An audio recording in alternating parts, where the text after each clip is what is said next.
Relatives है मेरे, independent child बनूं, ऐसे हाथ रखते हैं। मैं रोने लग गई।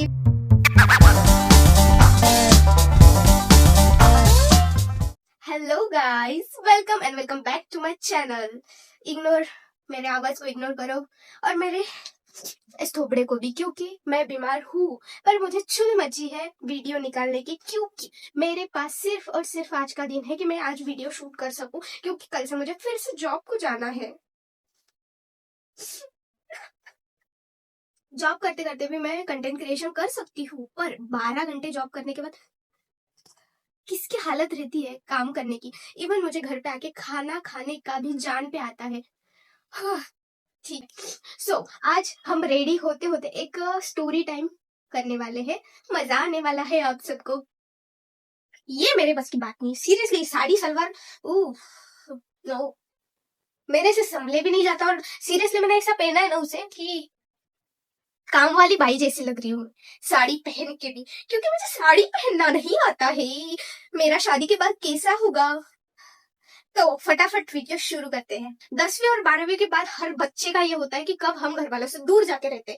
तो मुझे भी था कि मैं घर वालों को सपोर्ट करूं, खुद के दम पे कुछ बनूं, और मुझे किसी का सपोर्ट नहीं चाहिए, मैं खुद दूसरों को सपोर्ट करूं। मैंने अच्छे मार्क्स से 10th पास की और उसके बाद मैंने एक कोर्स चूज किया।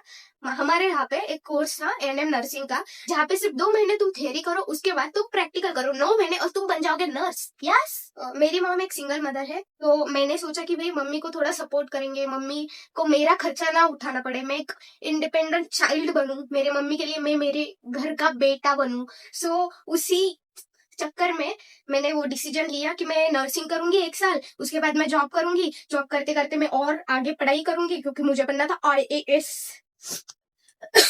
तो मैं पढ़ाई भी करूंगी और जॉब भी करूंगी और घर पे थोड़े पैसे भी दूंगी मम्मी को, तो सपोर्ट हो जाएगा मम्मी के लिए। क्योंकि घर पे 2 मम्मी के और मतलब मेरे 2 छोटे भाई बहन भी थे, तो मुझे लगा मम्मी को उन्हें भी तो संभालना है। और उसके बाद मैंने वो कॉलेज जैसे तैसे ज्वाइन कर लिया। मैंने बहुत मम्मी को कन्विंस किया उस चीज के लिए, बहुत रोई धोई, और उसके बाद आखिरकार मम्मी मान गई। क्योंकि वो सिंगल मदर है, तो सबके डिसीजन उस पे ऐसे थोपे जाते हैं कि कुछ रिलेटिव्स है मेरे जो इस चीज के खिलाफ थे मेरे बाहर जाने के।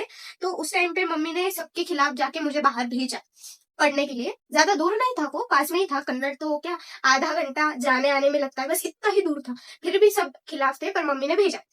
तो उसके बाद मैंने कॉलेज ज्वाइन किया, 2 महीने थियरी की वहां पर। उसके बाद हमें भेजा गया पुणे। सो बेसिकली 4-4, 5-5 फ्रेंड्स का ग्रुप ऐसा पुणे हमें भेजा गया हॉस्पिटल में इंटर्नशिप के लिए। I found it super stay. I don't know कितनी देर तक स्टे करता है ये मेरे चेहरे पे। सबको मैं बहुत पसंद आती थी वहां पे, पेशेंट्स वगैरह सबको, क्योंकि पेशेंट्स को लगता था मेरी हाइट कम है, तो सबको कितनी क्यूट है, कितनी अच्छी है, कितनी सिंसियर है। और मेरा जो बर्ताव है वो सामने वाले के लिए बहुत, मैं शांत हूँ। जब तक तुम शांत हो तब तक मैं भी शांत हूँ। तो मैं शांत हूँ, सिंसियर हूँ, और वहां पे मैं पेशेंट्स की केयर भी करती थी अच्छे से। मैं मेरी रिस्पॉन्सिबिलिटी अच्छे से निभाती थी, तो सबको मैं बहुत पसंद थी। तो वहां पर उन्हें मेडिकल खोलना था डॉक्टर को, तो उन्होंने डिसाइड किया कि मुझे भी मेडिकल का नॉलेज देंगे, क्योंकि इमरजेंसी के लिए फिर उनके मैं भी काम आऊंगी। और उन्होंने मुझे बोला भी था कि इंटर्नशिप खत्म होने के बाद भी मैं वहीं पे जॉब करूं, बाकी पढ़ाई वगैरह भी साथ में करती रहूं, जो भी है वो मुझे सपोर्ट करेंगे। तो मैंने बोला वाह, अच्छा है, मेरे लिए भी अच्छा है। घर पे मुझे ऑलरेडी सपोर्ट करना है, तो मेरे लिए बहुत अच्छा है। तो मैं बहुत ज्यादा खुश हो गई थी, और उसी खुशी ने मुझे मार डाला।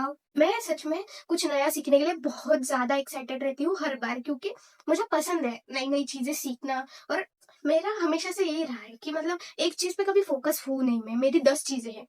फोकस ऐसा वास्ट है मेरा। आ गई है मेरी बहन, उसको लग रहा है मैं उसका मेकअप चुरा रही हूँ। देखो देखो इसको, देखो कैसी सज धज के आई है। तेरी बाप का माल है जो लाडो रानी लगा रही है। माल तेरे बाप का हो या मेरे, थोड़ा सा लगा दिया तो तेरे बाप का क्या जाता है। माल तो हमारे माँ का है। ऐसे मत देखो, मुझे मेकअप नहीं आता है यार। तो डॉक्टर ने मुझे बोला कि मेडिकल संभालना है, मैं तुझे भी थोड़ा नॉलेज दे देता हूँ, तो चलना मेरे साथ, हम दोनों देख लेंगे जो भी है उनका। जो भी होगा मुझे नहीं पता वो क्या था, पर जो भी होगा वो मतलब सिखाने वाले थे कुछ, तो मुझे मुझे नहीं पता क्या। तो मैं गई उनके साथ, और हम वहां पे जाके हमें पता चला कि उनका शॉप या ऑफिस जो भी है वो बंद है। सर ने बोला कि हम जूस वगैरह पीते हैं फिर जाते हैं, तो मैंने बोला ओके। फिर हमने जूस वगैरह पिया, फिर हम वापस रिटर्न आ गए। फिर दूसरे दिन भी हम फिर से गए देखने के लिए जो भी है। तो तब सर ने मुझे बाहर जाके बोला कि एक्चुअल में हम आज खाना खाने आए हैं, क्योंकि उनकी बीवी घर पे नहीं थी, तो उन्हें बाहर खाना था और उन्होंने मुझे साथ में लेके आए हैं। थी मुझे लग रहा था सब नॉर्मल है, क्योंकि इसलिए तब मुझे सच में इतना कुछ समझ नहीं आता था कि कौन कैसा है, कौन क्या सोच रहा है। तो मैंने बोला ओके सब ठीक है, सब नॉर्मल है। तो हम गए फिर से। हमने खाना वाना खाया रेस्टोरेंट में वगैरह, थोड़ी बातचीत वगैरह की, वही मेडिकल के बारे में वगैरह। तो सब नॉर्मल था, ऐसे कुछ मुझे अजीब लगा नहीं उस टाइम भी। बाय द वे मैंने डिजाइन किया है, आपको कैसा लगा? हाँ ठीक है, जैसा भी लगा हो। तीसरे दिन हम फिर से गए, मुझे लगा आज फाइनली हमारा काम हो जाएगा। हम निकले। फिर आधे रास्ते में जाके सर मुझे पूछते हैं तुमने कभी थिएटर में मूवी देखी है? मैंने कहा नहीं, क्योंकि मैंने देखी थी पर हम बता नहीं सकते थे। मैंने पुणे में जाके फर्स्ट टाइम थिएटर में मूवी देखा था, तो वो चीजें हम उन्हें नहीं बता सकते थे, क्योंकि हमने उनसे छुप के जाके मूवी देखा था। फिर वो बोल रहे कि एक्चुअल में आज हम मूवी देखने जा रहे हैं। फिर भी मैं उनका इशारा नहीं समझ पाई, और इसी वजह से उन्होंने ये हरकतें की। सब मेरी गलती है, क्योंकि मुझे वो चीजें समझ नहीं आई, और मैं उन्हें उस टाइम, मेरा मन नहीं था उनके साथ जाने का मूवी देखने के लिए। मेरा था कि भाई मैं काम से काम रखूं, अपना काम करूं, पर मैं उन्हें कुछ बोल पाई उस टाइम नहीं बोल पाई, और ये मेरी गलती है, और मेरी गलती की वजह से ये हुआ। तो हम मूवी देखने गए। मूवी थी हाउसफुल 4। ये मूवी मेरे साथ वो आदमी देखना चाहता है, सीरियसली। पिक्चर हाउसफुल 3 था या 4 था मुझे याद नहीं है, पर वो गाना था ना उसमें, बाला बाला बाला बाला बाला बाला शैतान का साला, वो वाला पिक्चर था। तो वो वाला पिक्चर हम देख रहे थे। उसकी इतनी सुंदर बीवी है, मतलब मैं उसके सामने चाय कम पानी हूँ, इतनी सुंदर बीवी। उसके बाद इतने सुंदर सुंदर 2 बच्चे हैं उनके। फिर भी उस टाइम वो बंदा मूवी के मिडल में मेरे पैर पे ऐसे हाथ रखता है। मेरी फट गई, मेरे में हिम्मत नहीं थी उन्हें कुछ बोलने की कि सर ये क्या कर रहे हो आप। हाँ, मेरे आंखों में से ऐसे आंसू निकलने लगे। मैं रोने लग गई, पर मैं बोल नहीं सकती थी और मैं दिखा भी नहीं सकती थी कि मैं कमजोर हूँ। मुझे ये दिखाना बिल्कुल नहीं पसंद। तो मैं रोने लग गई, और मैं छुपाने भी लग गई कि मैं रो रही हूँ। पर मैंने कुछ बोला नहीं, मैं ऐसी शांत ऐसे बैठी रही, ऐसी पिक्चर देख रही हूँ। मेरा पिक्चर में बिल्कुल भी ध्यान नहीं। हम हॉस्पिटल में ही रहते थे, हॉस्पिटल नीचे था, उसके ऊपर हम रहते थे, उसके ऊपर स्टाफ रहता था, उसके ऊपर डॉक्टर रहते थे। तो हम हॉस्पिटल रिटर्न गए। रिटर्न जाने के बाद उस आदमी ने मुझे परफ्यूम की बोतल गिफ्ट की, मतलब ऐसे हाथ में दे दी, लेके जा बोले। मैं कुछ बोल नहीं पाई। मैंने बोला कोई और देखेगा तो वो और 4 बातें सोचेगा, तो मैंने चुपचाप ले ली, मैं निकल गई वहां से। पर मुझे, मैं ऐसे करती क्यों हूँ, मुझे यही बात नहीं समझ में आती। वही के वही नहीं लेना था, पर मैंने फिर भी लिया। मैं इतनी डरपोक क्यों हूँ? मैंने उस डर डर में वो बॉटल ली, आ गई। उसके बाद मैंने 1 साल तक वो यूज भी किया है। अच्छा था परफ्यूम वैसे।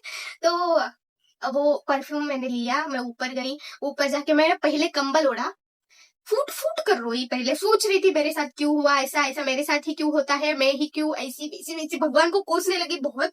कोसने के बाद मैंने मेरी जो क्लोज फ्रेंड थी उसे ये चीज बताई कि मेरे साथ ऐसा ऐसा हुआ है भाई। उसके बाद मैंने कॉलेज को फोन किया, कॉलेज के जो हेड थे उनको फोन किया, उनको बोला कि सर उन्हें हम नाना बोलते थे, मतलब सब उन्हें नाना बोलते थे। तो सब मतलब स्टूडेंट्स भी उन्हें सर की बजाय नाना बोलते थे, क्योंकि एज थी उनकी बहुत अच्छी खासी, तो सब नाना ही बोलते थे उन्हें। तो मैंने उनको बताया कि नाना उन्होंने ऐसे ऐसे किया मेरे साथ, अब मैं क्या करूँ। 2-3 दिन बाद हमारे कॉलेज से वो आए, उन्होंने फिर डॉक्टर से जो भी बात हुई होगी, मुझे कुछ भी नहीं पता क्या बात हुई है। तो उन्होंने उनसे बात वगैरह की, और बात वगैरह करने के बाद फाइनली ये डिसीजन हुआ कि मुझे उस हॉस्पिटल से ट्रांसफर किया जा रहा है दूसरे हॉस्पिटल में। पर उस डॉक्टर पे कोई एक्शन ली जा रही है नहीं, उस डॉक्टर के साथ कुछ बुरा नहीं हो रहा है, बुरा हो रहा है मेरे साथ, क्योंकि जिस हॉस्पिटल में मुझे फिर से भेजा जा रहा था वो इससे भी ज्यादा घटिया था, क्योंकि वहां के डॉक्टर्स अच्छे थे पर वहां का स्टाफ, ये दूसरी स्टोरी है, ये मैं आपको बाद में बताऊंगी। अगर आप कमेंट करो और मैं कंफर्टेबल फील करूं वो बताने के लिए, तो मैं जरूर बताऊंगी वो स्टोरी। उस डॉक्टर के साथ कुछ भी नहीं किया गया। वहां पे जो ऑलरेडी 3 नर्सेस थी मेरे साथ वाली, कॉलेज वाली, उनको वहीं पे रखा गया। मेरी जगह पे दूसरी नर्स को लाया गया और मुझे दूसरे हॉस्पिटल में शिफ्ट किया गया। ठीक, मुझे एक बात समझ में आती है, इतने बड़े बड़े रेप केसेस होते हैं, उनके साथ कुछ नहीं होता, उनको सजा नहीं मिलती, तो ये कौन सी खेत की मूली है भाई, इनको कुछ क्यों होगा? मोस्ट ऑफ 90% लड़कियों के साथ ये ऐसी चीजें होती ही है। और फिर भी कुछ नहीं कर सकते, क्योंकि अगर हमने आवाज उठाई तो उल्टा हमारे कैरेक्टर पे सवाल उठेगा। सो इंडियन सोसाइटी, मैंने वो हॉस्पिटल चेंज कर दिया। पर मैंने जाने से पहले एक हमारे वहां के जो हाउसकीपिंग स्टाफ था, वो आंटी, उनसे बात की, क्योंकि अभी सबको पता ही चल गया था वो चीज। तो उन्होंने मुझे बोला कि मुझे लग ही रहा था कि वो तेरे साथ ऐसा कुछ करने का सोच रहा है। मैंने बोला क्यों, आपको ऐसा क्यों लगा और आपने मुझे क्यों नहीं बताया? बोले मैं कंफर्म नहीं थी। तो उन्होंने मेरे पहले भी एक स्टाफ के साथ ऐसा किया था, और वो स्टाफ भी मतलब हमारे जाने से पहले कुछ दिन पहले छोड़ के चले गए थे। तो ऐसे लोग कभी नहीं सुधरते। बाय द वे, कैसी लग रही हूँ मैं, कमेंट में मुझे जरूर बताना। और अगर अगला वीडियो चाहिए होगा तो भी मुझे कमेंट्स करके जरूर बताना। लाइक शेयर एंड सब्सक्राइब करके जाना। तो मिलते हैं अगले वीडियो में, तब तक के लिए हंसते रहिए, गाते रहिए, गुनगुनाते रहिए। Bye bye.